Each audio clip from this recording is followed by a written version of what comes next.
नमस्कार। कल हमने सीसी के 6 रीप्रिंट एडिशन के बारे में डिटेल से पढ़ा। आज हम उसी क्रम में आगे बढ़ते हुए सीसी के अंदर सीसी के salient features of colon classification scheme यानी द्विबिंदु वर्गीकरण पद्धति के प्रमुख विशेषताओं के बारे में पढ़ेंगे। विशेषताओं नाम से हमारे सिलेबस के अंदर जो बोर्ड ने जारी किया उसके अंदर ये टॉपिक दिया हुआ है, salient features of colon classification scheme यानी द्विबिंदु वर्गीकरण पद्धति की प्रमुख विशेषताएं कौन कौन सी है उनके बारे में हम डिटेल से पढ़ेंगे। तो पहली विशेषता नोट कीजिए। ये पद्धति क्या है? विश्लेषी। ये पद्धति क्या है? विश्लेषी संश्लेषणात्मक वर्गीकरण पद्धति।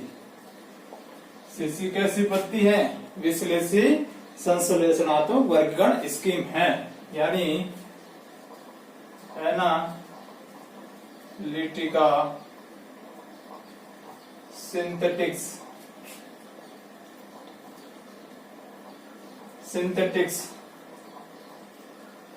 क्लासिफिकेशन स्कीम यानी एनालिटिका सिंथेटिक्स क्लासिफिकेशन स्कीम कैसी पद्धति है? Analytica synthetics classification. अब विश्लेषणी संश्लेषणात्मक वर्गीकरण पद्धति क्या होती है, ये किस प्रकार है, इसके बारे में देखिए। इसमें क्या किया जाता है? जब भी कोई भी विषय होता है उसका सबसे पहले विश्लेषण किया जाता है, यानी टाइटल दिया हुआ रहता है, जैसे कॉलम क्लासिफिकेशन टाइटल हो गया, उसका सबसे पहले क्या करेंगे? विश्लेषण करेंगे। विश्लेषण करने के बाद योजक चिन्हों के माध्यम से उन पक्षों को जोड़ा जाता है। उन पक्षों को जोड़ना का मतलब संश्लेषण यानी सिंथेटिक्स हो गया। तो ये पद्धति कैसी होगी? एनालिटिकल सिंथेटिक्स स्कीम होगी। तो आपको एग्जाम में पूछ सकते हैं कि निम्न में से 4 ऑप्शन देकर के निम्न में से कौन सी पद्धति एनालिटिकल सिंथेटिक्स स्कीम है? तो 4 ऑप्शन दे देगा, सीसी, डीडीसी, यूडीसी और एक एससी दे देगा। इनमें से तो आपको बताना सीसी। तो ये पद्धति कैसी है? इसमें क्या किया जाता है? वर्गाकार इस पद्धति में, या इस पद्धति में नोट कर लो आप, इस पद्धति में वर्गाकार सबसे पहले विषय तथा उसके पक्षों का विश्लेषण करता है या उनके पक्षों को विश्लेषण कर खोजता है, विश्लेषण करता है तथा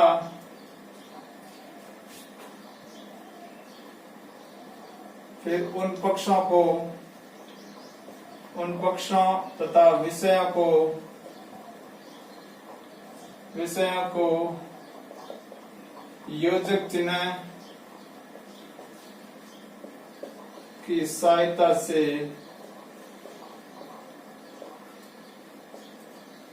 जोड़कर वर्ग संख्या या क्लास नंबर बनाए जाते हैं। तो ये पद्धति कैसी होगी? विश्लेषी संश्लेषण वर्गीकरण पद्धति। इसमें पहले वर्गाकार सबसे पहले विषय तथा उसके पक्षों का विश्लेषण करता है तथा उसके बाद उन पक्षों तथा विषय को योजक चिन्हों की सहायता से जोड़कर क्लास नंबर बनाता है। जैसे आप एग्जाम्पल के माध्यम से समझिए, एग्जाम्पल नोट कीजिए। आप ये पद्धति समझ में आ गई। अब एग्जाम्पल पढ़ते हैं, इसका एग्जाम्पल आप नोट कीजिए।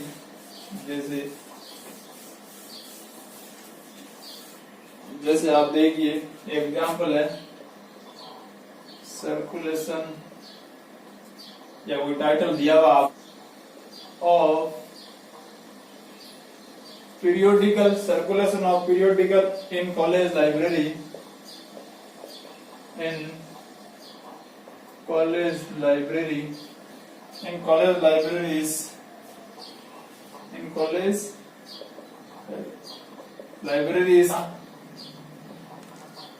in India in 1996।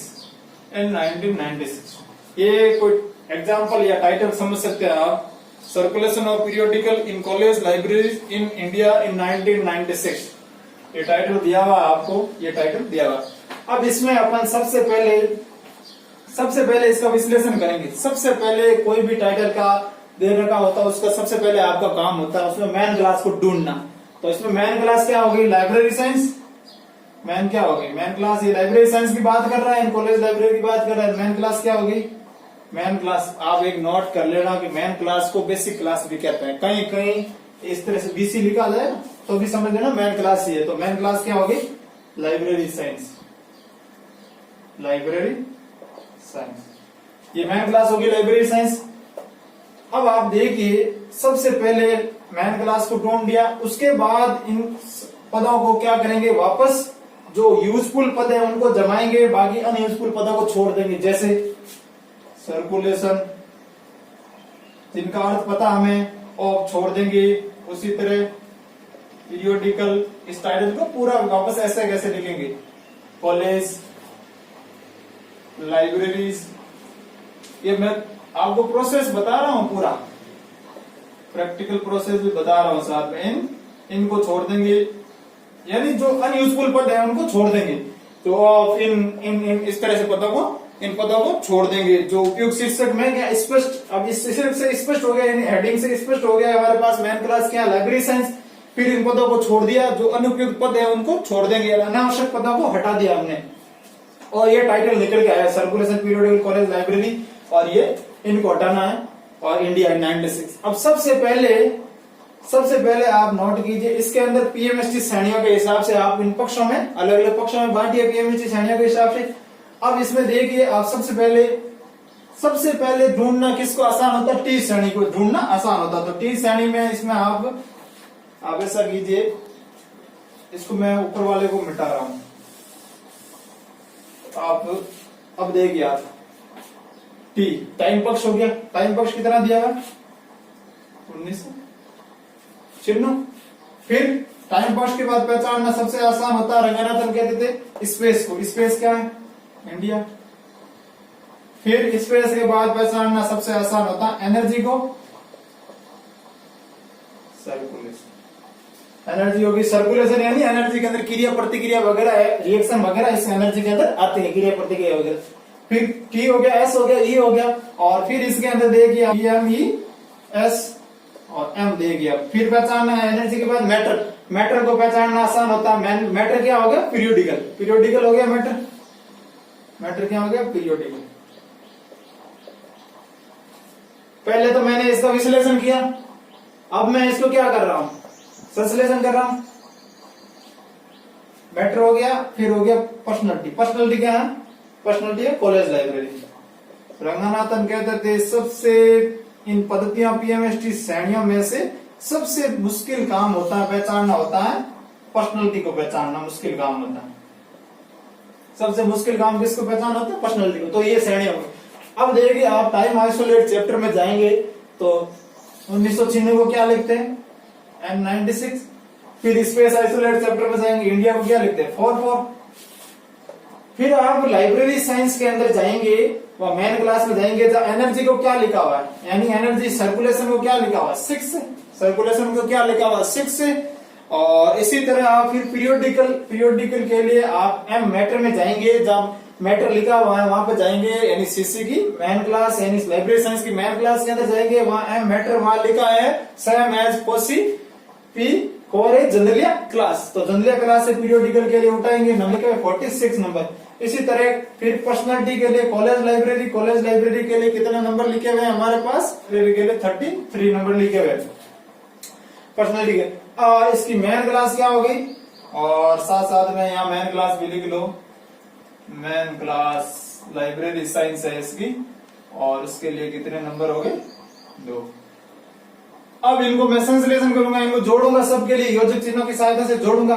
तो आप देखिए, आप उस फॉर्मूले फेसट फॉर्मूला भी दिए गए, उसमें फिट करना, उनमें जोड़ना। सबसे पहले क्या आएगी, मेन क्लास 2 लाइब्रेरी साइंस। फिर मेन क्लास के साथ पर्सनालिटी बिना योजक चिन्ह के जुड़ते हैं 6 रीप्रिंट एडिशन तक। तो देखिए आप, बिना योजक पर्सनालिटी क्या है, 3। फिर मैटर का योजक चिन्ह क्या है, आपको पता है मैटर का योजक चिन्ह सेमीकोमा, सेमीकोमा के साथ फिर क्या जोड़ूंगा, मैटर 4, 6। इसी तरह फिर एनर्जी का कॉलन, कॉलन के साथ एनर्जी जुड़ेगी 6। फिर इसी के साथ स्पेस, स्पेस डॉट के साथ डॉट 44, और फिर टाइम के साथ इन्वर्टेड कोमा सिंगल N96। तो ये क्या हो गया, क्लास नंबर हो गया पूरा। ये क्लास नंबर हो गया। तो ये क्लास नंबर है। तो इस पद्धति कैसा, पहले इसका विश्लेषण किया, प्रत्येक पक्ष को एक एक पक्ष को विश्लेषण किया, फिर इनको योजित चिन्हों की सहायता से जोड़ा। तो ये पद्धति कैसी है, विश्लेषणी संश्लेषणात्मक वर्गीकरण स्कीम है। तो ये पूरा एग्जाम्पल के माध्यम से समझ में आया, और इसी एग्जाम्पल के माध्यम से आपको क्वेश्चन बताऊं कैसे आएगा। आपको पूछेगा, ये दे देगा, ये पूरा दे देगा प्रैक्टिकल टाइप, और पूछेगा ये 46 क्या है, ये 46 क्या है। तो आप वहां पे ऑप्शन मिलेगा, मैटर है, एनर्जी है, पर्सनैलिटी है, तो ये क्या मैटर है। इसी तरह पूछ लेगा ये 6 क्या है, तो 6 क्या है, एनर्जी है। इस तरह से क्वेश्चन आते हैं। इस तरह से आपको प्रैक्टिकल में से थ्योरेटिकल क्वेश्चन बना के वो पूछेगा, इस तरह से पूछेगा। तो ये पद्धति समझ में आ गई। पहले इसकी, इस पद्धति की पहली विशेषता क्या थी, विश्लेषणी संश्लेषणात्मक वर्गीकरण स्कीम है ये पद्धति। अब आगे बढ़ते हैं, दूसरा इसकी विशेषताएं लेते हैं, इस पद्धति की दूसरी विशेषताएं लेते हैं। दूसरी विशेषता है, इस पद्धति के अंदर पीएमएसटी श्रेणियों का प्रावधान किया गया। पीएमएसटी श्रेणियों का प्रावधान किया गया, इस पद्धति की दूसरी विशेषता है पीएमएसटी। अब पीएमएसटी श्रेणियों को अपन डिटेल से पढ़ेंगे। पीएमएसटी श्रेणियां क्या पढ़ेंगे, डिटेल से पढ़ेंगे। उससे पहले दो नोट कर लीजिए, आप एक नोट लगा के अलग से लिख लीजिए कि वर्गीकरण पद्धति का निर्माता। तो वर्गीकरण पद्धति का निर्माता होता है, उसे क्या कहते हैं, एग्जाम में आपको पूछ ले तो उसे वर्गाचार्य कहते हैं। क्या कहते हैं, वर्गाचार्य कहते हैं, यानी वर्गाचार्य यानी क्लासिफिकेनिस्ट कहते हैं, यानी वर्गाचार्य कहते हैं।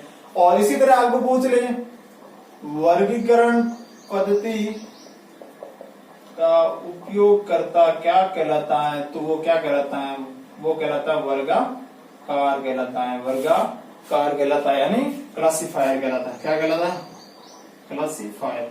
तो ये दो इंपॉर्टेंट पॉइंट थे, आपको बता दिए मैंने। ये एग्जाम में आपको पूछ सकते हैं, एग्जाम में पूछ सकते हैं।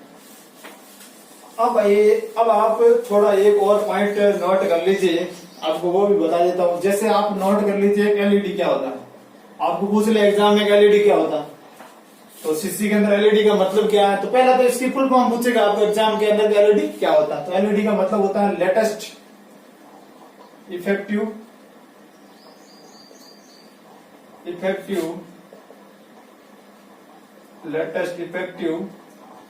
डिकेड। लेटेस्ट इफेक्टिव डिकेड क्या होता है, लेटेस्ट इफेक्टिव डिकेड, यानी एलईडी का फुल फॉर्म आपको पूछ सकता है एग्जाम के अंदर। तो एलईडी कितने वर्ष के समय को कहते हैं, 10 वर्ष के समय को एलईडी कहते हैं, एलईडी कहते हैं। सीसी के अंदर 10 वर्ष के समय को, दूसरा क्वेश्चन यह आएगा, समय को कहते हैं। तो आपको पूछ ले कि एलईडी कितने वर्ष का समय होता है, 10 वर्ष का समय होता है। तो आप ये भी ध्यान रखना। जैसे आप एलईडी का मतलब, जैसे आपको एक एग्जाम्पल के माध्यम से समझाता हूं। जैसे आपको एग्जाम्पल दे दिया, लाइब्रेरी साइंस अप टू 1945 है ना, लाइब्रेरी साइंस अप टू 1945। ये अप टू किसको इंडिकेट कर रहा है, एलईडी को।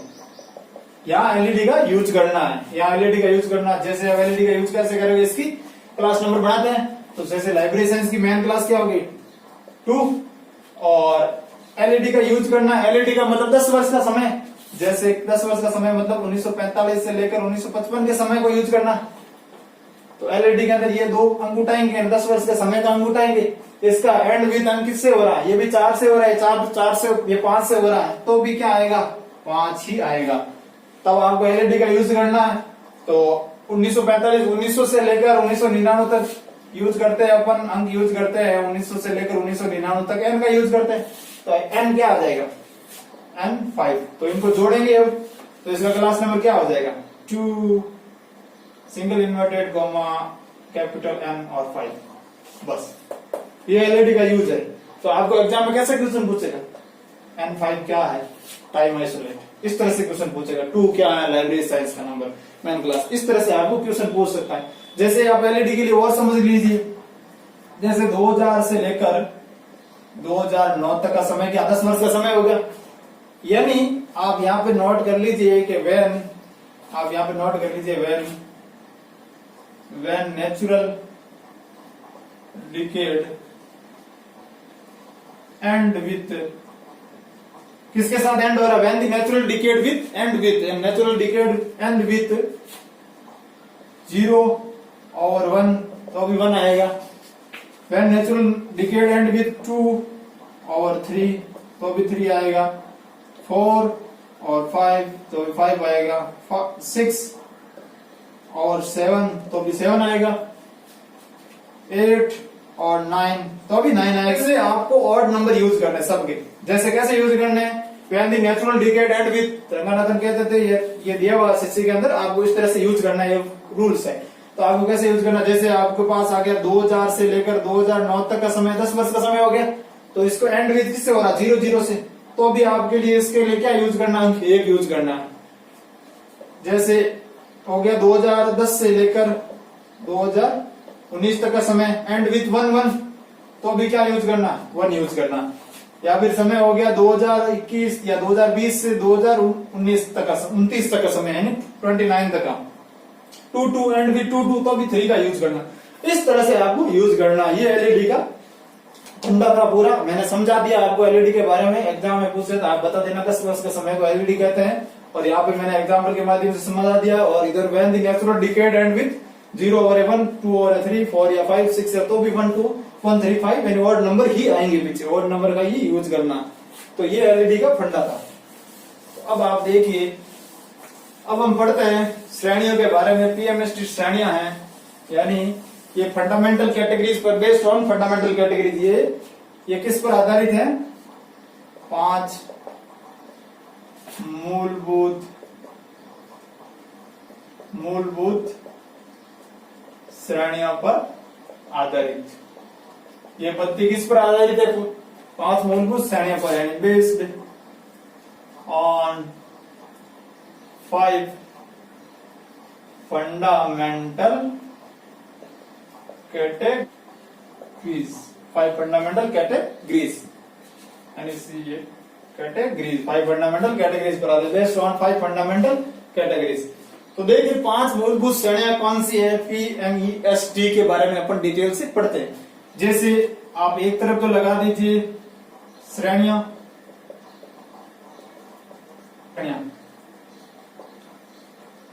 जैसे पर्सनालिटी हो गया, दूसरी श्रेणी हो गई मैटर हो गई, तीसरी हो गई एनर्जी हो गई, चौथी हो गई स्पेस हो गया, 5वीं हो गई टाइम। एक तरफ आप मूलभूत श्रेणियां लिख दी, दूसरी तरफ लिख दीजिए श्रेणी योजक चिन्ह। श्रेणी आप श्रेणी प्रतीक लिख दीजिए, या श्रेणी योजक चिन्ह लिख दीजिए, या श्रेणी चिन्ह लिख दीजिए। श्रेणी के लिए कौन कौन से चिन्ह यूज करती है, इधर लिख दीजिए योजक चिन्ह। श्रेणी के लिए योजक चिन्ह यूज करते हैं, कनेक्टिंग सिंबल। तो श्रेणी पर्सनालिटी को किससे नोटेट करते हैं, पी से, मैटर को एम से यानी कैपिटल एम से, इसी तरह एनर्जी को ई से, स्पेस को टी एस से और टी से।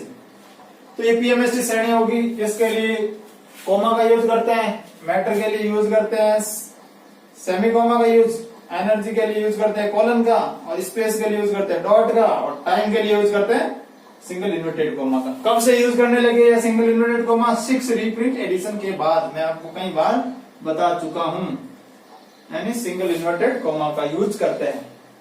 तो ये श्रेणियों का प्रावधान है। अब एक एक श्रेणी के बारे में पढ़ते हैं। रंगानाथन ने पर्सनालिटी, मैटर और एनर्जी और स्पेस और टाइम श्रेणियां, 5 श्रेणियां दी। रंगानाथन कहते थे कोई भी सब्जेक्ट या कोई भी विषय इन्हीं श्रेणियों से मिलकर बना होता है, पीएमईएसटी। इन श्रेणियों के अलावा कोई भी सब्जेक्ट दूसरी श्रेणियों से मिलकर नहीं बना होता। यही श्रेणियां किसी भी मुख्य सब्जेक्ट की आधार होती हैं, यही श्रेणियों से मिलकर बना, चाहे केमिस्ट्री का सब्जेक्ट हो, चाहे फिजिक्स का हो, चाहे साइंस का हो, चाहे आप बायोलॉजी का सब्जेक्ट ले लो, चाहे लाइब्रेरी साइंस का ले लो, कोई भी सब्जेक्ट होता है ना, इन्हीं 5 मूलभूत श्रेणियों से मिलकर बना होता है। तो आप देखिए, सबसे पहले हेडिंग लगा दीजिए आप, पर्सनालिटी क्या होती है। पर्सनालिटी क्या होती है, आपको इन योजक चिन्हों के माध्यम से क्वेश्चन पूछ सकते हैं एग्जाम में। इन योजक चिन्हों के माध्यम से क्वेश्चन पूछ सकते हैं कि पर्सनालिटी के लिए कौन सा योजक चिन्ह हो गया और मैटर के लिए कौन सा योजक चिन्ह हो गया। तो हेडिंग लगा दीजिए सबसे पहले पर्सनालिटी,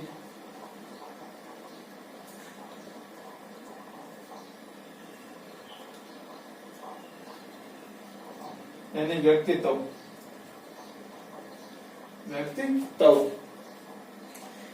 हेडिंग लगा दी पर्सनैलिटी के बारे में। पर्सनैलिटी के बारे में प्रतीक चिन्ह क्या हो गया, पी। ये पांचों मूलभूत श्रेणियों का किसी भी विषय का आधारभूत या मुख्य अध्ययन क्षेत्र होता है, उस विषय का मुख्य अध्ययन क्षेत्र होता है। ये किसी भी विषय का अध्ययन क्षेत्र या विषय का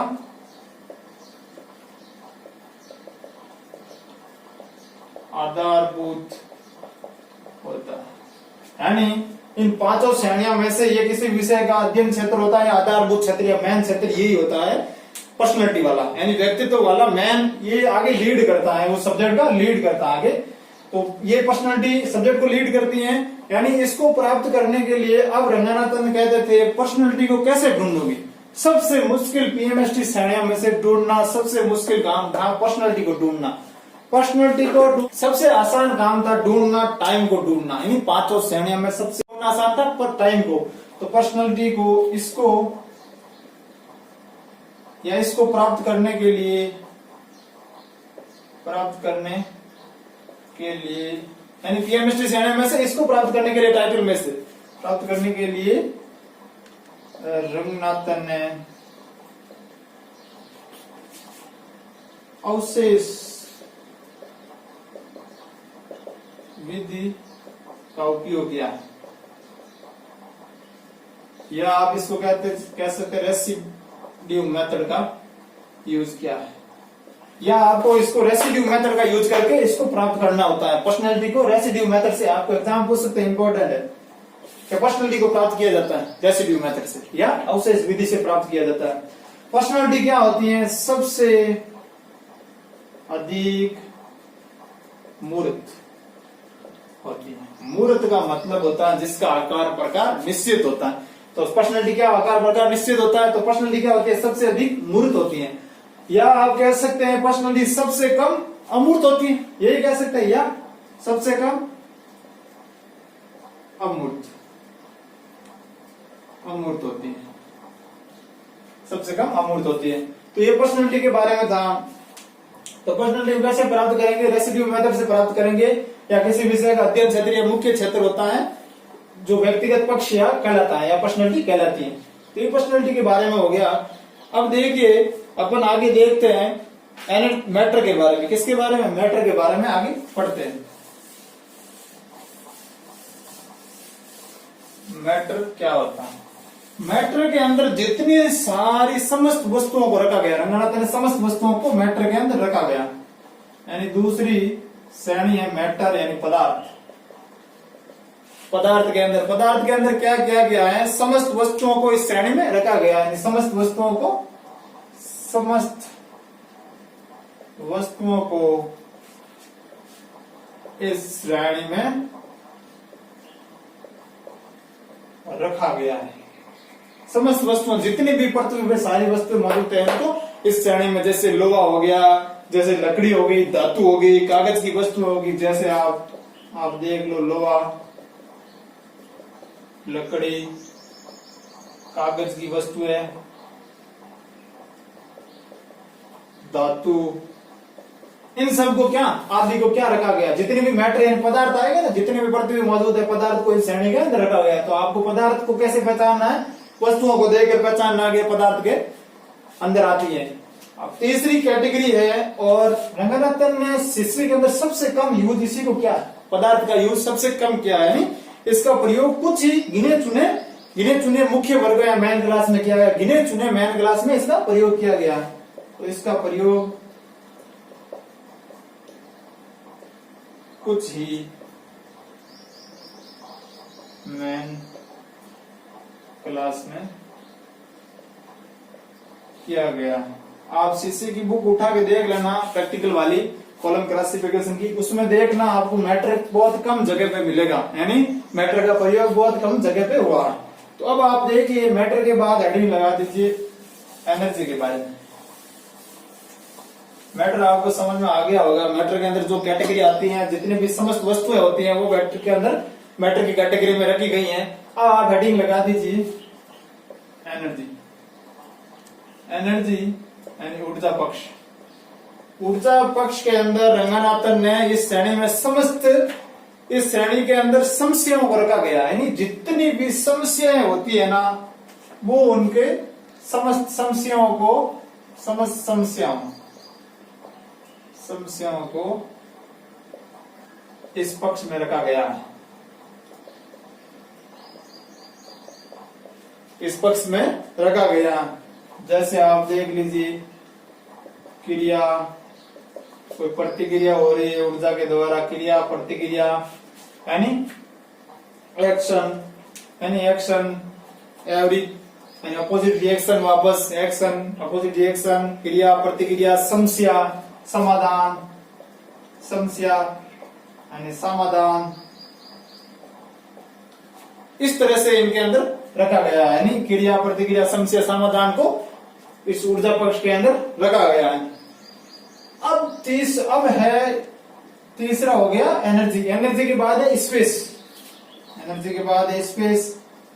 स्पेस के अंदर प्राकृतिक सीमाएं, राजनीतिक सीमाएं, दिशा अनुसार विभाजन, स्पेस का कहीं दिशा अनुसार, कहीं ओरिएंटल विभाजन किया गया है, कहीं जनसंख्या अनुसार विभाजन किया गया है। इस तरह से स्पेस का विभाजन किया गया। स्पेस के अंदर, इस श्रेणी के अंदर सबसे पहले भौगोलिक क्षेत्र को रखा गया है। इस श्रेणी के अंदर आप नोट कर लीजिए, श्रेणी के अंदर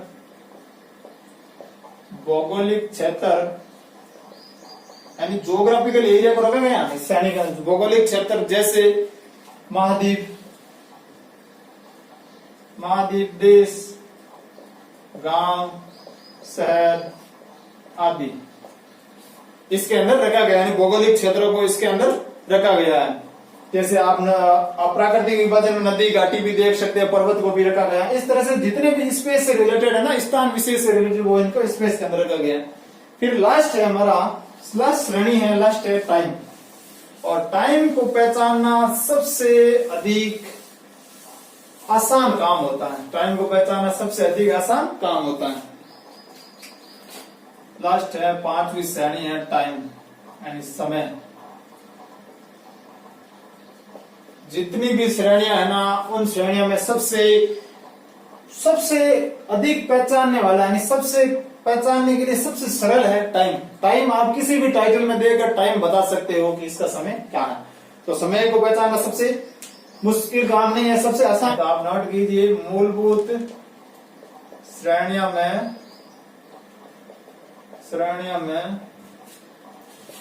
काल पक्ष को ज्ञात करना सबसे आसान है। क्या है? सबसे आसान है।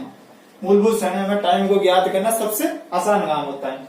टाइम के अंदर शताब्दी, दशाब्दी, वर्ष दिए गए हैं। जैसे दो श्रेणियां दी गई टाइम के अंदर, पहला स्तर के अंदर दो श्रेणियों के अंदर पहला स्तर दिया गया T1 के अंदर शताब्दी,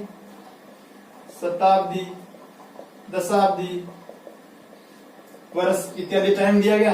दूसरे के अंदर जो पृथ्वी की दिशा अनुसार ऋतुएं चलती हैं उनके अनुसार दिया गया, जैसे गर्मी, मौसम की यानी मौसम संबंधी दशाएं दी गई, मौसम संबंधी दशाएं दी गई, जैसे गर्मी हो गया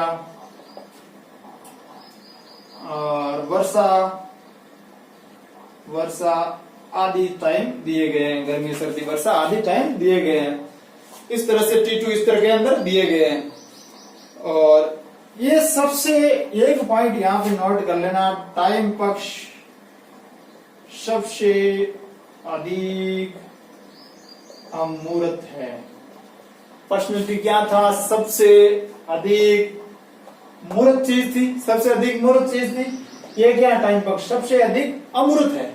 अमूर्त का मतलब जिसका कोई आकार प्रकार निश्चित नहीं होता है, वो अमूर्त कैटेगरी के अंदर आता है। तो आपको एग्जाम के अंदर 101% क्वेश्चन मिलेगा कि 5 श्रेणियां दे देगा, इनमें से पूछेगा सबसे अधिक मूर्त है। सबसे अधिक मूर्त है तो पर्सनैलिटी, सबसे कम मूर्त है टाइम, सबसे अधिक अमूर्त है टाइम। इस तरह से आपको क्वेश्चन पूछेगा। तो ये पर्सनैलिटी यानी पीएमएसटी श्रेणियां हो गई। इन 5 श्रेणियों के अंदर अपन डिटेल से पढ़ लिया है और इनके योजक चिन्हों को लेकर आपको क्वेश्चन पूछ सकते हैं।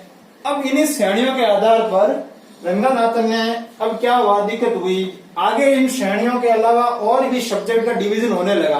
तो इन श्रेणियों के द्वारा और सब्जेक्ट को विभाजित किया गया, यानी इन श्रेणियों के अंदर राउंड और लेवल का प्रयोग लाया गया, यानी राउंड और स्तर और आवर्तन प्रयोग किए गए कब? फोर्थ एडिशन के बाद। फोर्थ एडिशन से क्वेश्चन पूछ सकते हैं राउंड और लेवल का प्रयोग। तो अब देखते हैं राउंड और लेवल क्या होते हैं, आवर्तन और स्तर क्या होते हैं। तो आप तीसरी इसकी विशेषता लगा दीजिए।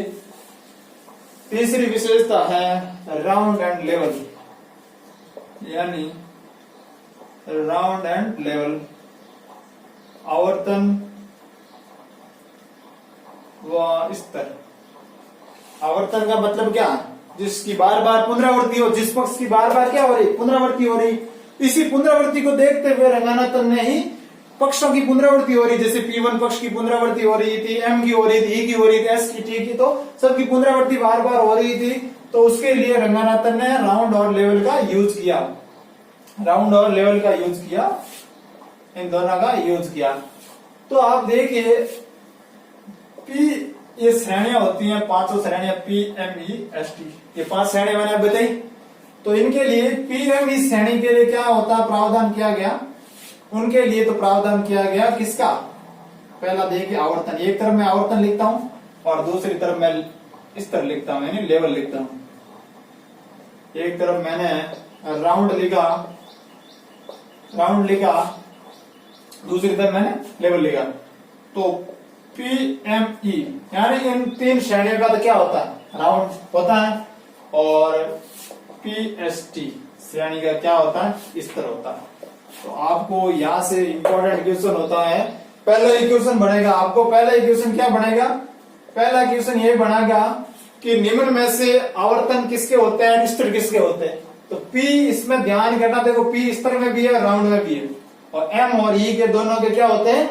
आवर्तन होते हैं। और S और T के क्या होते हैं? स्तर होते हैं। तो याद कर लेना, S और T के स्तर होते हैं और PME के राउंड होते हैं, यानी राउंड होता है। और P दोनों तरफ है, कॉमन देख लो। तो आप देखिए आवर्तन, सबसे पहले आवर्तन आप हेडिंग लगा दीजिए। आवर्तन क्या होते हैं? आवर्तन के बारे में पहले पढ़ते हैं। तो आप हेडिंग लगा दीजिए अराउंड आवर्तन, यानी इसकी थोड़ी बेसिक बातें लिख लीजिए। वर्गांक में किसी पक्ष की या किसी फेसेट की बार बार क्या हो? पुनरावृत्ति, यानी बार बार फ्रीक्वेंसी हो, बार बार पुनरावृत्ति हो, तो क्या गलत है? राउंड या आवर्तन गलत है। जैसे देखिए 1P, 1M, 1E, पहला राउंड कंप्लीट हो गया। 2P, 2M, 2E, दूसरा राउंड हो गया। 3P, 3M, 3E। तो 1P का प्रयोग अब सबसे पहले देखते हैं अपन। पहले राउंड के अंदर पहला प्रयोग है 1P का प्रयोग। तो आप पर्सनैलिटी का प्रयोग कैसे करेंगे? राउंड के अंदर पर्सनैलिटी का प्रयोग यानी व्यक्तित्व का प्रयोग कैसे करोगे? ये देखिए 1P का प्रयोग मैन क्लास के साथ बिना योजक चिन्ह होगा। तो 1P का प्रयोग कैसे होगा? मैन क्लास के साथ बिना योजक चिन्ह से होता है। कोई भी योजक चिन्ह का यूज नहीं किया, तो मैं पहले भी बता चुका हूं 1P का प्रयोग मैन क्लास के साथ। और इसी तरह आप देखिए 1M का प्रयोग, या फिर आप इस तरह पहले पर्सनैलिटी ले लेते हैं, यानी 2P का प्रयोग किसके बाद होगा? 1E के बाद होगा, 1E के बाद, ठीक है। और अब 3P का प्रयोग इसी तरह 3P यानी 3 पर्सनैलिटी का प्रयोग किसके बाद होगा? 2E के बाद। आप ध्यान रखना, ऐसे चलेंगे, देखो 1E 1M ऐसे वापस फिर यूं आएंगे। 1E के बाद किसका प्रयोग होगा? 2P का। इस तरह 2E के बाद किसका प्रयोग होगा? 3P का। और मैन क्लास के साथ जुड़ेगा बिना योजक चिन्ह के 1P जुड़ेगा। तो आप एग्जाम्पल के माध्यम से समझिए कि 1P का प्रयोग कैसे होता है। ऑफ क्या एग्जाम्पल है या कोई टाइटल दिया हुआ है आपको? ट्रीटमेंट आई इंजेक्शन। ये कोई एग्जाम्पल है। अब इसके द्वारा अपन समझेंगे 1P का प्रयोग कैसे होता है, 3P का प्रयोग कैसे होता है। तो ये treatment of eyes inflammation bye injection. सबसे पहले इसको पहचानिए, किसी क्लास है मेडिसिन की है, एल मेडिसिन। तो अपन शीशे के अंदर एल मेडिसिन में जाएंगे, वहां फेसेड फॉर्मूला दिया गया। फेसेड फॉर्मूला क्या दिया गया? LP को जोड़ना है कॉलन के साथ E, 2P का प्रयोग, E के बाद 2P देख लो फॉर्मूला, फेसेड फॉर्मूला, फिर कॉलन के बाद 2E के बाद 3P का प्रयोग करना। इस तरह से आपको फेसेड फॉर्मूला दिया गया। आप मेन क्लास के अंदर जाएंगे तो सबसे पहले इसके अंदर देगी पर्सनैलिटी क्या है? आई। तो एल मेन क्लास पर्सनैलिटी के साथ आई, वहां के नंबर उठाएंगे। आई के लिए नंबर क्या हो जाएगा? आई के लिए नंबर क्या हो जाएगा? 185। आई के लिए 185 नंबर हो जाएगा। आई के लिए 185। फिर कॉलन के साथ ई। अब एनर्जी यानी ई के लिए देखिए वहां पे डिजीज बीमारी के अंदर आता है ई, वहां पे 4 दिया हुआ है। शीशे के अंदर आप जाओगे प्रैक्टिकल तौर पे 4 दिया हुआ है, और डिजीज के लिए 4 दिया है। फिर 2P का प्रयोग। यहाँ 2P क्या है आपको पहचानना होगा। 2 क्या है? 2P है ये इन्फ्लामेशन 2P है। तो 2P का प्रयोग, 2P के लिए कितना अंक का यूज करेंगे? 15 का, वहां शीशे के अंदर।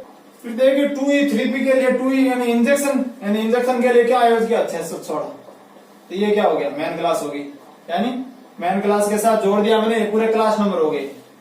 क्लास नंबर हो गए, इस टाइटल के क्लास नंबर हो गए। ट्रीटमेंट ऑफ आइस, ये ट्रीटमेंट ऑफ आइस क्या हो गया? पूरा P के अंदर चला गया, यानी ये ट्रीटमेंट ऑफ आइस किसके अंदर चला गया? 2E के अंदर। ट्रीटमेंट ऑफ आइस के लिए 2E हो गया, ट्रीटमेंट ऑफ आइस के लिए 2E, और 2E के लिए दिया हुआ ट्रीटमेंट ऑफ आइस के साथ 3P जोड़ना है, इंजेक्शन जोड़ना है। 2E के साथ 3P जोड़ना है, 2E के साथ 3P जोड़ा हमने 616 के माध्यम से।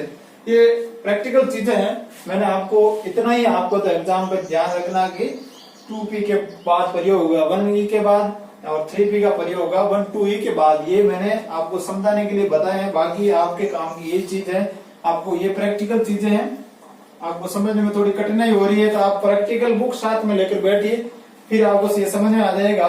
और एल मेडिसिन क्लास में जाकर देखिए, वहां आइस के लिए क्या नंबर लिखे हैं, वो नंबर मैंने यहाँ उठा के लिखे हैं। ये आइस क्या पर्सनैलिटी होगी। फिर मैंने एनर्जी यानी ई सेक्शन में गया, यानी एनर्जी के लिए क्या देखा मैंने? वही मेडिसिन के अंदर 4 देखा, यानी फिर 2P के साथ, यानी किसका ट्रीटमेंट करना है। फिर 2P के साथ मैंने देखा, इसका 2P का प्रयोग देखा, 2P यानी इन्फ्लामेशन का, और फिर इसका ट्रीटमेंट 616 के लिए। ये तो क्लास नंबर हो गया। ये प्रयोग देख लिया मैंने, पर्सनैलिटी का प्रयोग देख। अब थोड़ा प्रयोग मैटर का प्रयोग देख लेते हैं।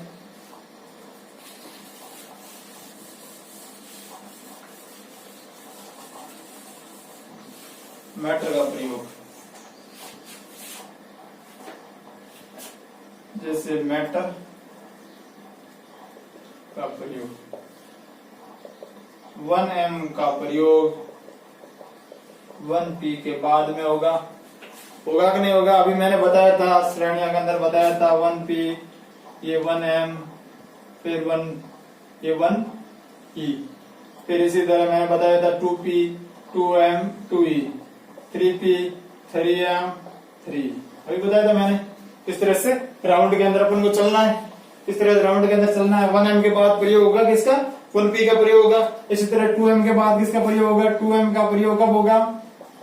2M का प्रयोग कब होगा? 1E के बाद ही होगा। 2M का प्रयोग देख लो, 1E के बाद ही होगा। 2M का प्रयोग किसके बाद होगा? 1E के बाद। 1E के बाद इसी तरह 3M का प्रयोग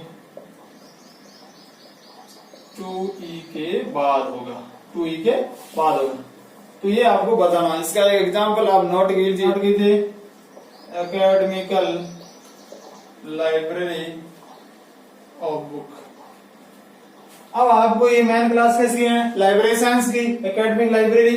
एकेडमिक लाइब्रेरी के लिए क्या अंक यूज किए गए? 2, 3। एकेडमिक लाइब्रेरी के लिए ये पर्सनैलिटी हो गया, ये पर्सनैलिटी हो गया, पर्सनैलिटी हो गया, और ये मेन क्लास हो गई 2 लाइब्रेरी साइंस हो गया, और ये मैटर हो गया। मैटर के लिए M, बुक के लिए अपन चंद्रिया क्लास में जाएंगे, वहां 43 नंबर लिखे हुए। बुक के लिए क्या लिखे हुए? 43 लिखे हुए। कहा? जनरलिया क्लास के अंदर। ये मैटर हो गया 43। तो इनको जोड़ दो श्रेणियों के माध्यम से। 2 मेन क्लास, 2 के साथ क्या जुड़ेगा? पर्सनैलिटी। पर्सनैलिटी क्या? एकेडमिक। एकेडमिक के लिए यूज करते हैं, यूज करते हैं 3। फिर मैटर कैसे जुड़ेगा? सेमीकोमा के साथ सेमीकोमा 43, ये मैटर का यूज हो गया। यानी पर्सनालिटी के बाद मैटर का प्रयोग, यही तो मैंने बताया था। 1m का प्रयोग किसके बाद होगा, 1p के बाद, तो 1p हो गया, इसके बाद मैटर का प्रयोग कर लिया, 1m का प्रयोग कर लिया, यानी 1p के बाद, यानी 1m का प्रयोग इसके बाद होगा 1p का। यही तो मैं बता रहा हूँ, ये एग्जाम्पल के बाद बता दी मैं, यही तो आपको ध्यान रखना है, बस और कुछ नहीं। अब देखिए अपन, ये राउंड हमारा कंप्लीट हो गया है ना। अब हम पढ़ते हैं लेवल के बारे में। किसके बारे में, लेवल के बारे में। दूसरा है लेवल, यानी स्तर, 1 2 3 4 4 5 6, इस तरह से स्तर बने हुए हैं, है ना। इस तरह से रंगानाथा ने स्तर यूज किए। किस किस के स्तर यूज किए, PST के, यानी पर्सनालिटी, स्पेस और टाइम के लिए। P के कितने स्तर यूज किए, 4 स्तर, P1 P2 P3 P4। इसी तरह स्पेस के भी S1 S2 S3 S4 और टाइम के 2 स्तर यूज किए। तो आप एग्जाम पूछ सकते हैं, पर्सनालिटी के कितने स्तर है, 4, मैटर के कितने, पर्सनालिटी के कितने स्तर है, 4, स्पेस के 4 और टाइम के भी 2 स्तर है। तो आपको पूछ सकते हैं स्पेस का पहला स्तर, जैसे मैंने बताया था, राजनीतिक विभाजन, प्राकृतिक विभाजन, जनसंख्या अनुसार विभाजन, फिर ओरिएंटेशन या दिशा अनुसार विभाजन मैंने बताया था आपको, डायरेक्शन अनुसार विभाजन या ओरिएंटेशन विभाजन मैंने बताया था। और इसका दशाब्दी शताब्दी हो गया, और ये ऋतुओं के अनुसार विभाजन मैंने टाइम का बताया था आपको काल पक्ष के अंदर। तो ये 4 हो गए। इनका एक एग्जाम्पल के माध्यम से पर्सनालिटी के 4 स्तर को समझ लेते हैं। विलियम शेक्सपियर, ये एग्जाम्पल है।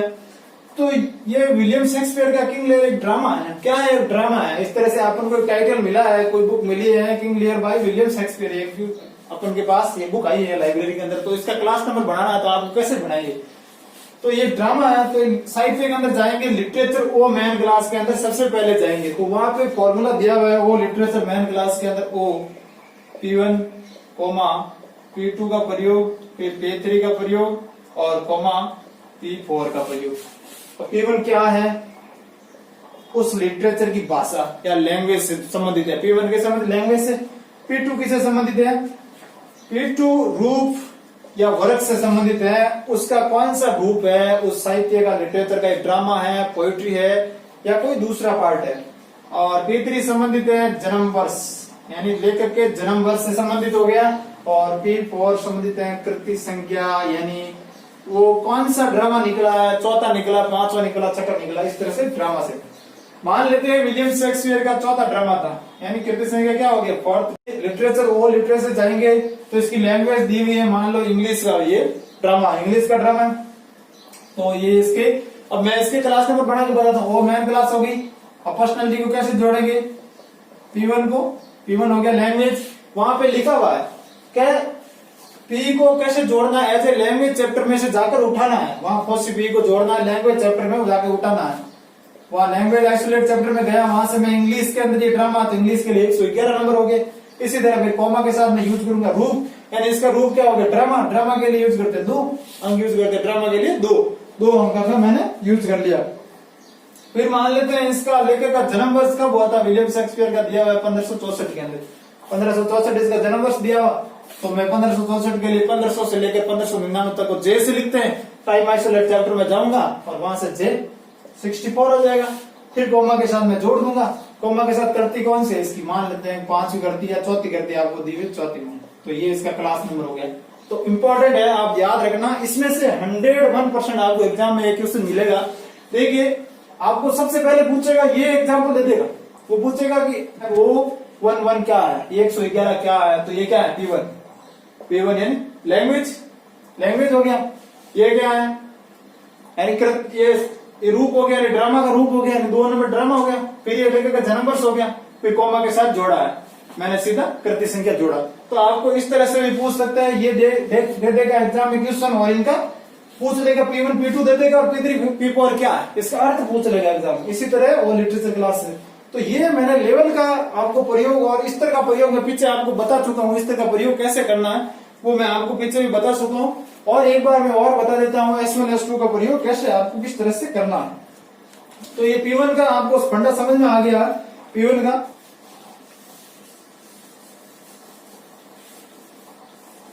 अब आप एक और एग्जांपल स्पेस के लिए नोट कर लीजिए। स्पेस के लिए, स्पेस के लिए आप एग्जांपल नोट कीजिए। जैसे फिजिकल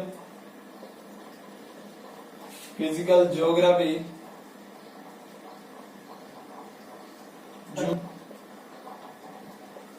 वेस्टर्न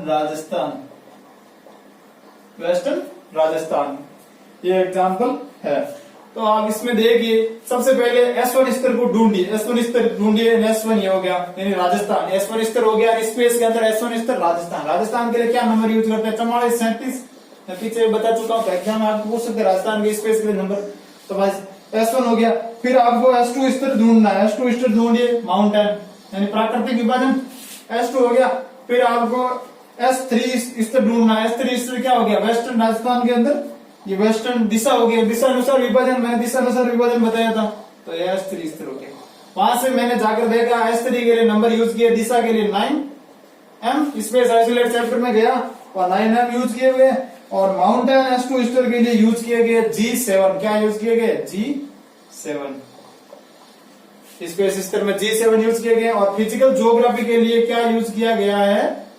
U के साथ, यानी U मैन क्लास हो गई, यानी ज्योग्राफी के अंदर जाएंगे U मैन क्लास का टॉपिक हो गया, ये टाइटल हो गया U मैन क्लास का, इसके लिए U मैन क्लास हो गई। और U मैन पे लिखा हुआ है फिजिकल ज्योग्राफी को जोड़ने के लिए U मैन क्लास के साथ U आप इसको जोड़ेंगे 2 के द्वारा, यानी U मैन क्लास के साथ 2 के द्वारा यूज करना है। फिजिकल ज्योग्राफी को U2 कहते हैं। फिजिकल ज्योग्राफी U तो मैन क्लास हो गई, ये पर्सनैलिटी हो गई। फिजिकल ज्योग्राफी क्या होगी? पर्सनैलिटी होगी पूरी, मैन क्लास के साथ पर्सनैलिटी के बाद हम इसको स्पेस को जोड़ेंगे, कैसे जोड़ेंगे? डॉट के द्वारा S1 4437, फिर S2 क्या हो गया? G7, फिर डॉट को S3 क्या हो गया? 9M।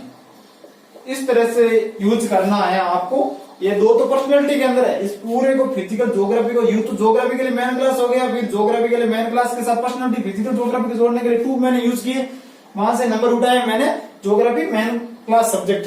फिर 4 राजस्थान के लिए S1 स्तर, S2 स्तर, G7 यानी माउंटेन के लिए, और 9M यूज किए मैंने S3 दिशा के विभाजन के अनुसार। तो ये स्पेस का क्लियर हो गया, फंडा स्पेस को भी आपको समझ में आ गया। स्पेस के तीनों स्तर मैंने प्रयोग करके बता दिए, और पीछे मैंने एग्जाम्पल करवाया था जिसमें चारों स्पेस के स्तर मैंने जब विशेषताएं पढ़ाई थी 6 रीप्रिंट एडिशन की, तब मैंने और पढ़ाया था आपको। अब एक T1 के दोनों स्तर के बारे में देख ले, टाइम के लिए देख ले। जैसे एक एग्जाम्पल आ गया, जैसे rainfall during summer of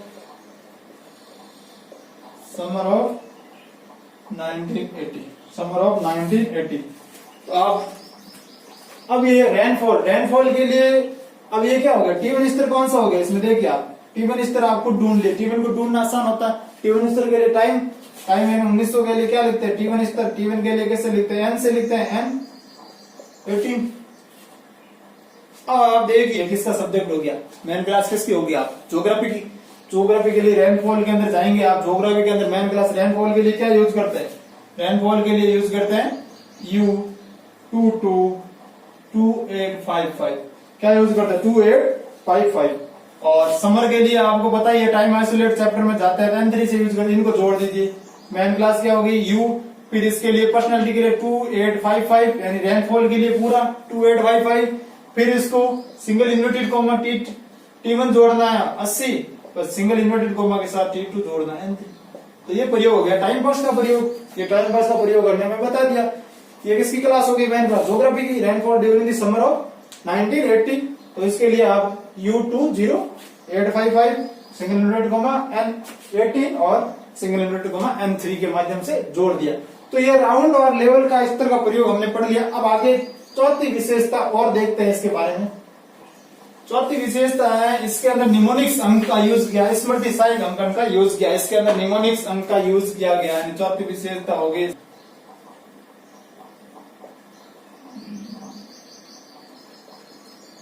mnemonic यानी स्मृति सहायक अंकन।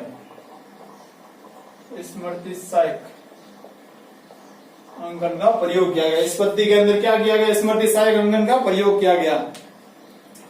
निमोनिक शब्द है ना, ये इंपॉर्टेंट याद रखना। निमोनिक शब्द ग्रीक भाषा के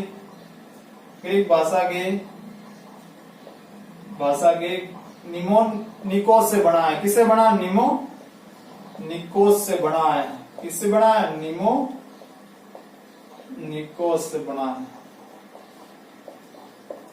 ये इंपॉर्टेंट चीज आप नोट कर लेना है। ग्रीक भाषा का शब्द है निमोनिकोस से बना है। इसमें आपको पूछ सकते हैं निमोनिक शब्द बना है निमोनिकोस से बना है। किससे बना? निमोनिकोस से बना है। निमोनिक कैसे है? जैसे एक नंबर यूज किया रंगनाथन ने गोल्ड के लिए यूज किया, जो यूनिटी चीजें है उसके लिए एक नंबर यूज किया, जैसे स्ट्रक्चर के लिए 2 नंबर यूज किया, 3 नंबर स्पेस के लिए, जितने भी स्पेस फंक्शन एनालिसिस है उसके लिए यूज किया है। वो डिजीज हो, समस्या हो, जहां भी वो आपको पता चलेगा एल मेडिसिन के अंदर जाकर देखो। इस तरह से निमोनिक अंक का प्रयोग किया गया है। और 5 विशेषता है इसके अंदर विभिन्न विधियों का प्रयोग किया गया है। कौन कौन सी विधियों का प्रयोग किया गया है? 5 विशेषता है विभिन्न विधियां,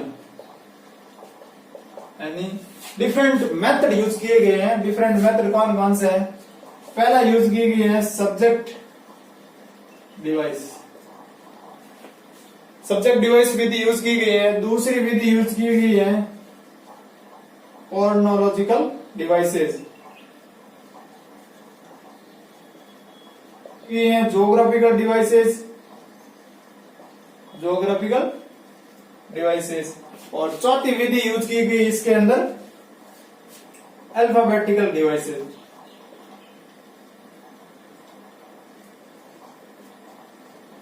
वर्टिकल डिवाइसेस। और 5वीं विधि सुपर इम्पोजिशन डिवाइसेस। ये विधियां यूज की गई हैं। इसके अंदर 5 विधि यूज की गए हैं। पहली विधि सब्जेक्ट डिवाइसेज यानी विषय विधि हो गई, यानी कालक्रम विधि हो गई, यानी कॉर्नोलॉजिकल डिवाइसेस हो गया। कौन सी? भौगोलिक विधि, भौगोलिक विधि। फिर इसके अंदर यूज किया अल्फाबेटिकल डिवाइस विधि, वर्णक्रम विधि। इसके अंदर और एक विधि सुपर इम्पोजिशन डिवाइस यानी अध्यारोपण विधि, यानी अध्यारोपण विधि, अध्यारोपण विधि। तो आपको इन विधियों को लेकर पूछ सकते हैं शिष्य के अंदर कौन सी विधि यूज की? Subject device, chronological device, geographical device, alphabetical और सुपर इम्पोजिशन डिवाइस। इनके बारे में एक एक के बारे में डिटेल से पढ़ते हैं। पहली हेडिंग लगा दीजिए सब्जेक्ट डिवाइसेज यानी विषय निर्माण विधि क्या होती है, यानी सब्जेक्ट विधि क्या होती है, डिवाइस क्या होती है। सब्जेक्ट डिवाइस के अंदर एक मेन क्लास के साथ दूसरी मेन क्लास को कैसे प्रयोग करना, तो उसके लिए सब्जेक्ट डिवाइस का प्रयोग किया जाता है। उसके लिए एक मेन क्लास को दूसरी मेन क्लास के प्रयोग करने के लिए सर्कुलर ब्रैकेट का यूज किया गया। किसका? सर्कुलर ब्रैकेट का यूज किया गया। तो एक मेन क्लास के साथ दूसरी मेन क्लास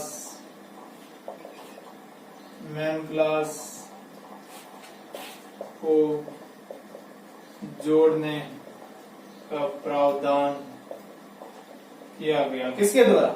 सब्जेक्ट डिवाइस के द्वारा। इन सब्जेक्ट डिवाइस को यूज करके एक मेन क्लास के साथ दूसरी मेन क्लास को जोड़ने का प्रावधान किया गया।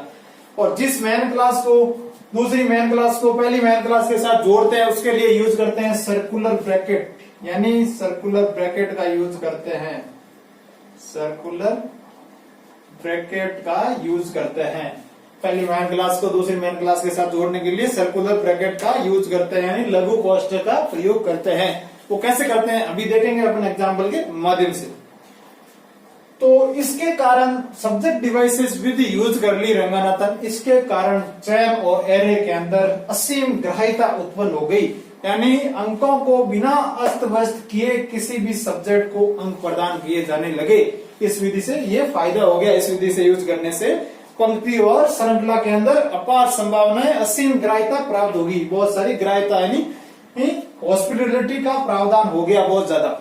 तो हॉस्पिटलिटी का गुण भी मैंने अंकन के अंदर पढ़ाया था, आपको वही पढ़ाया था। हॉस्पिटलिटी का मतलब होता है पहले से अंकन जो दिए गए हैं उस विषय को उसको बिना अस्त व्यस्त किए, ऐसी पद्धति जो पहले से अंकन दे रखे हैं वो अंकनों को उस अंकनों को अस्त व्यस्त किए नए विषय को अंक प्रदान करती है। वही हॉस्पिटलिटी का गुण होता है, यानी ग्राह्यता का गुण पाया जाता है किसी पद्धति में। जैसे देखिए इंजीनियरिंग लाइब्रेरी,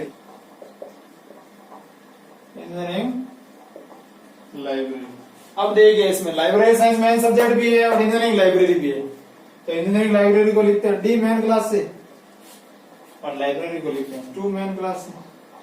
अब एक मेन क्लास को दूसरे मेन क्लास सब्जेक्ट में बताना है, तो इसके लिए सब्जेक्ट डिवाइस यूज करने का कहा रंगनाथन ने। तो इसके लिए रंगनाथन ने एक दिया है, इसका मतलब ये बिजनेस लाइब्रेरी के अंदर आती है। इंजीनियरिंग लाइब्रेरी बिजनेस लाइब्रेरी के अंदर आती है। वहां पे लाइब्रेरी के अंदर प्रावधान किया, जो भी बिजनेस लाइब्रेरी होती है उसको जोड़ने के लिए कैसे सब्जेक्ट डिवाइस यूज करते हैं, जैसे 2 4 बिजनेस लाइब्रेरी का 4 और कोष्टक के अंदर इंजीनियरिंग लाइब्रेरी यानी डी को लिखना। ये इसका क्लास नंबर हो गया 2 4 डी। 4 किसका, बिजनेस लाइब्रेरी का प्रतीक है, ये बिजनेस लाइब्रेरी के अंदर आती है। वहां पे लिखा है लाइब्रेरी साइंस, आप खोल के देखना बुक सीसी की, वहां पे 4 लिखा बिजनेस लाइब्रेरी के लिए, बिजनेस लाइब्रेरी का पार्ट है उसके लिए। फिर इंजीनियरिंग का पार्ट अंदर कोष्टक में बताने के लिए सब्जेक्ट डिवाइस का यूज करते हैं इस तरह से। यानी एक मेन क्लास के साथ दूसरी मेन क्लास का जोड़ने का प्रावधान हो गया इस सब्जेक्ट डिवाइसेस से। इसी तरह आप लो लाइब्रेरी ले लो, लो लाइब्रेरी एग्जाम्पल, लो लाइब्रेरी ले लो। जैसे लो के लिए किसे लिखते हैं, जेड से कैपिटल जेड मेन क्लास हो गया, लाइब्रेरी साइंस के लिए 2 मेन क्लास हो गया। इसको जोड़ने के लिए 2 4 कैपिटल जेड का प्रावधान, सीधा जोड़ना है और कुछ नहीं करना, कोई बिना योजक चिन्ह की सहायता से। ये क्या है, पर्सनालिटी, इसको जोड़ने के लिए डी मेन क्लास। ये सब्जेक्ट डिवाइस का प्रयोग होगा, इस तरह से सब्जेक्ट डिवाइस विधि है। अब दूसरी विधि आप नोट कर लीजिए, या ये नोट कर लिया होगा आपने। अब हम आगे चलते हैं। दूसरी विधि, दूसरी विधि कौन सी थी, दूसरी विधि हमने क्रोनोलॉजिकल डिवाइसेज यूज किया था। कि कौन सी विधि थी, कालक्रम विधि। दूसरी विधि कालक्रम विधि, कालक्रम विधि।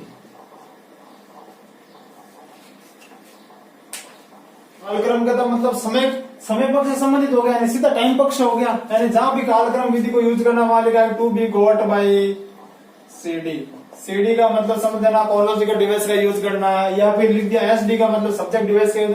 वहां जगह जगह सीसी के अंदर लिखा है to be got by CD, to be got by SD, to be got by CD, इस तरह से आपको लिखा हुआ मिलेगा। तो आपको सीडी का यूज करना है। कालक्रम विधि का एक एग्जाम्पल के माध्यम से अपन समझते हैं कालक्रम विधि। जैसे बायोग्राफी हो, biography of doctor SR. Ranganathan, biography बतानी इसके लिए। तो आप देखिए बायोग्राफी के लिए रंगनाथन के संबंधित लाइब्रेरी साइंस से संबंधित तो 2 मेन क्लास होगी लाइब्रेरी के लिए। फिर बायोग्राफी के लिए यूज करते हैं अपन एसीआई का यूज करेंगे 2W का, कल मैंने एसीआई पढ़ाया था 2W, और 2W के साथ बिना योजक चिन्ह के साथ इसका किससे संबंधित है, भारत से संबंधित है। तो किससे 4 और कॉमा, इनका जन्म वर्ष हुआ था 1892 यानी M92। ये हो गया बायोग्राफी ऑफ डॉक्टर रंगनाथन के लिए नंबर हो गया। तो इसमें अपन देखिए कालक्रम का यूज किया, M92 का यूज कर लिया और साथ में स्पेस का भी यूज किया था। तो इसलिए आपको यहाँ पे एग्जाम पूछेगा, सीधा पूछेगा कि यार W क्या है, इस तरह से आपको दे देगा। तो W क्या है बायोग्राफी के लिए एसीआई के अंदर यूज करने, मैंने स्मॉल p कॉन्फ्रेंस प्रोसीडिंग के लिए बताया था। इसी तरह स्मॉल p, स्मॉल W, फिर ए किसी बिब्लियोग्राफी के लिए यूज करते हैं स्मॉल ए। इस तरह से आपको एग्जाम में पूछ सकते हैं। ये कालक्रम विधि है, to be got by GD लिखा हुआ मिलेगा वहां पे। और तीसरी विधि है ज्योग्राफिकल डिवाइसेस। तीसरी विधि कौन सी है, ज्योग्राफिकल डिवाइसेस। ज्योग्राफिकल डिवाइसेस तीसरी विधि है ज्योग्राफिकल डिवाइसेस, यानी भौगोलिक विधि। ज्योग्राफिकल डिवाइसेस कैसे यूज करने हैं वो देखिए। ज्योग्राफिकल डिवाइसेस, तो देखिए ज्योग्राफिकल डिवाइसेस को हम एग्जांपल के माध्यम से समझते हैं। History of India, history of India मतलब ये किसकी मेन क्लास होगी, वी हिस्ट्री की मेन क्लास होगी। तो हिस्ट्री मेन क्लास में जाएंगे तो वहां पे फैसेट फॉर्मूला आपको मिलेगा v P1, P2 colon E come to P. तो ये देखिए मेरे पास सीसी की बुक है, आपको बता देता हूँ, आपको दिखाई दे रहा होगा। तो यहाँ पे पी के लिए लिखा है, आप देखिए फॉसी P in to be got by GD, यानी ज्योग्राफिकल डिवाइसेस से अपन को पी का प्राप्त करना है। फिर फॉसी P2 के बारे में आगे लिखा है, नहीं अपन को पी कहां से प्राप्त करना है, यानी स्पेस आइसोलेट चैप्टर में जाना है, वहां से P1 प्राप्त करना। तो हिस्ट्री कहाँ की है, इंडिया की हिस्ट्री है। तो इसके साथ पहले V44, बस इसका नंबर क्या हो जाएगा V44। तो कई बार यहाँ पे देखिए स्पेस आइसोलेट होते हुए P1 के रूप में प्रयोग हुए। तो ये किस विधि से हुए, ज्योग्राफिकल डिवाइसेस यूज करने लगे, इस विधि के कारण ये V44। इसका क्लास नंबर क्या होगा, हिस्ट्री ऑफ इंडिया का V44। यहाँ पे ये क्या है, ये पर्सनैलिटी है ना कि स्पेस है। अब ये पर्सनैलिटी के अंदर इंक्लूड हो गया यहाँ पे आके V44। तो इस तरह से अपन ज्योग्राफिकल डिवाइसेस का यूज कर सकते। अब देखिए आप अल्फाबेटिकल या वर्णक्रम विधि के बारे में। इस विधि का प्रयोग किसी वस्तु की विशेषता प्रदान करने के लिए किया जाता है। अलग से कोई वस्तु की विशेषता प्रदान करनी है और अपन को सीसी के अंदर उसके नंबर नहीं मिल रहे हैं उसका नाम के, हमको अंक नहीं मिले, उसको विशेषता देनी, उसको अलग बताना, तो इस विधि का प्रयोग करते हैं। इस विधि में विषय का नाम के प्रथम एक अक्षर भी उठा सकते हैं, 2 भी उठा सकते हैं और 3 भी वर्णों का यूज कर सकते हैं बिना योजक चिन्हों के सहायता से। जैसे कैसे, जैसे हिंद साइकिल आई है, साइकिल के तो अपन को नंबर मिल गए, इंजीनियरिंग के अंदर गए, डी इंजीनियरिंग क्लास के अंदर अपन को नंबर मिल गए, क्या मिल गए, डी 5125 इस तरह से नंबर मिल गए। और बिना योजक चिन्ह के लिए इसको हिंद साइकिल बताना, साइकिल के लिए बता दिया, अपन को हिंद के लिए बताना है किसकी साइकिल है, तो एच यूज कर लिया, हिंद का एच यूज कर लिया, यहाँ से एच उठा लिया। इसी तरह आप देखिए बासमती राइस, बासमती राइस है, राइस के लिए अपन गए जे एग्रीकल्चर चैप्टर में, जे के अंदर गए तो एग्रीकल्चर के चैप्टर में राइस के लिए क्या अंक यूज किए गए, जे 38581 है, जे मेन क्लास, और राइस के लिए पर्सनलिटी का 381।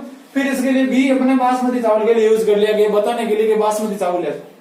रंगनाथन कैसे थे, इन 4-5 विधियां जो मैंने बताई अल्फाबेटिकल डिवाइस विधि का प्रयोग, इन 5 विधियों के प्रयोग नहीं आने पर ही करना चाहिए, इन विधि का प्रयोग कम से कम करना चाहिए। पहले उन 4 विधियों का प्रयोग करके क्रोनोलॉजिकल डिवाइस का प्रयोग करना चाहिए, सब्जेक्ट डिवाइस का प्रयोग करना चाहिए, ज्योग्राफिकल डिवाइस का प्रयोग करना चाहिए। उसके बाद उन विधियों का प्रयोग नहीं आए तब जाकर अल्फाबेटिकल डिवाइस का प्रयोग करना चाहिए, तब तक नहीं करना चाहिए।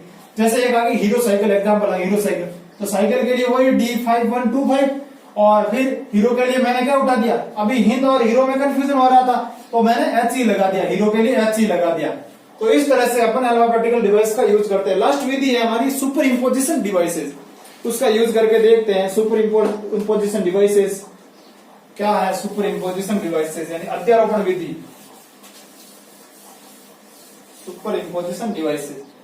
अब आप देखिए सुपर इम्पोजिशन डिवाइस यानी अध्यारोपण विधि क्या होती है। अध्यारोपण यानी एक सब्जेक्ट के ऊपर दूसरे सब्जेक्ट का अध्यारोपित होना, वो अध्यारोपण हो गया। यानी इस विधि के द्वारा एक ही पक्ष के 2 एकल संख्याओं को एक साथ प्रदर्शित करना। एक ही पक्ष की 2 एकल संख्याएं, समान संख्याएं, उनको एक साथ कैसे प्रदर्शित करेंगे, अर्थात यानी किसी एक वस्तु पर किसी अन्य वस्तु का अध्यारोपित होना, वो अध्यारोपित होती हुई वस्तु है तो उसको कैसे बताना है, इस विधि का यूज करना था। इसके लिए योजक चिन्ह इंपॉर्टेंट याद रखना, अध्यारोपण विधि के लिए हाइपन का प्रयोग करते हैं, हाइपन का प्रयोग करते हैं, आप याद रखना। और ये एग्जाम्पल देखिए जैसे हेड ऑफ हेड, अब हेड के ऊपर कौन अध्यारोपित हो रहा है, हेड के ऊपर हेयर अध्यारोपित हो रहा, यानी एक वस्तु के अंदर दूसरी वस्तु अध्यारोपित हो रही है, तो किसकी विधि का यूज करना, सुपर इम्पोजिशन। तो हेयर किसकी मेन क्लास हो गई, ये मेडिसिन की होगी, एल मेडिसिन, तो हेयर को लिखते हैं पी L18 से, L18। फिर हाइपन का यूज करते हुए हेड के लिए यूज करेंगे 881 यानी 881 नंबर यूज करेंगे, सीसी के अंदर से उठाएंगे। इसी तरह ब्लाइंड चिल्ड्रन के लिए ये किसकी, ये वाई सोशियोलॉजी का सब्जेक्ट हो गया, वाई सोशियोलॉजी का हो गया, मेन क्लास के अंदर जाएंगे, वहां ब्लाइंड के लिए 11 लिखा है और डैश के साथ यूज करेंगे, फिर चिल्ड्रन के लिए 68 लिखा। तो इस तरह से एक के ऊपर दूसरा अध्यारोपित होता है इस विधि के द्वारा, यानी एक विषय वस्तु के ऊपर दूसरी विषय वस्तु अध्यारोपित होती है, तो इस सुपर इम्पोजिशन डिवाइस का प्रयोग करते हैं, अध्यारोपण विधि का प्रयोग करते हैं। इसके लिए योजक चिन्ह हाइपन का यूज करते हैं। 2 अन्य विधियां हैं वो देख लेते हैं, थोड़ी बहुत इंपॉर्टेंट है वो भी हमारे लिए। अब देखिए लास्ट विधि है क्लासिक डिवाइसेज यानी वर्णय ग्रंथ विधि है। इस विधि में क्या होता है, वर्णय ग्रंथ विधि में अपन यूज भी कर चुके हैं। वर्णय ग्रंथ विधि एक विषय पर की गई टीका टिप्पणियां, समीक्षा आदि को साथ रखने के लिए वर्णय ग्रंथ विधि का यूज किया, क्लासिक डिवाइस का यूज किया। तो रंगनाथ ने क्लासिक डिवाइस का कहाँ यूज किया, बुक नंबर फॉर्मूले के अंदर अपने क्रिटिज्म पढ़ा था, 8वां एलिमेंट पढ़ा था बुक नंबर फॉर्मूला क्रिटिज्म। समीक्षा के अंदर कौन सी विधि का यूज किया, क्लासिक डिवाइस का, उसी को ही क्लासिक डिवाइस कहते हैं। आपको एग्जाम में या क्रिटिज्म के अंदर वो समीक्षा या टीका टिप्पणी थी, वही क्रिटिज्म कहलाती है, उसी को क्रिटिज्म को ही क्लासिक डिवाइस कहते हैं, उसमें क्लासिक डिवाइस का प्रयोग किया गया। तो ये हमने विशेषताएं पढ़ी है, salient features of colon classification, द्विबिंदु वर्गीकरण की प्रमुख विशेषताएं हमने पढ़ ली। इसके अंदर अपने दशा संबंध तो पहले ही पढ़ लिया अपने, यानी फेज रिलेशन पढ़ लिए थे, फिर कॉमन आइसोलेट भी पढ़ लिए थे, तो वो भी ऐड कर लेना, वो भी विशेषताओं के अंदर पीछे से ऐड कर लेना आप टॉपिक पॉइंट के रूप में, कि वो भी विशेषताओं के अंदर आते हैं, वो भी हमने पीछे पढ़ लिए हैं। यानी 6 रिप्रिंट एडिशन पढ़ाया था मैंने, एक डिटेल से दशा संबंध फेज रिलेशन के बारे में पढ़ाया था, और मैंने फेज रिलेशन के बाद में कॉमन आइसोलेट के बारे में पढ़ाया था। कॉमन आइसोलेट क्या होता है, किसी विषय के अंग के रूप में प्रयोग होते हैं लेकिन स्वयं विषय नहीं बन सकते, मैंने आइसोलेट बताया था। कॉमन आइसोलेट एसीआई पीसीआई के बारे में आपको पूरा डिटेल से मैंने पढ़ाया है। और आज हमने पहले साइलेंट फीचर्स पढ़े थे। साइलेंट फीचर के अंदर विश्लेषणी पत्ती बताया था, मैंने कहा था ये एनालिटिक सिंथेटिक सी पत्ती है। फिर हमने पीएमएसटी श्रेणियों के बारे में पढ़ा, फिर उसके बाद आवर्तन स्तर देखे, फिर ये 500 वीडियो देखी। अब इसके बाद हम नेक्स्ट वीडियो के अंदर कैनन ऑफ हेल्पफुल सीक्वेंस सहायक अनुक्रम के सिद्धांत देखेंगे और रंगनाथन ने 18 सिद्धांत यूज किए, उनके बारे में नेक्स्ट वीडियो में पढ़ेंगे। धन्यवाद।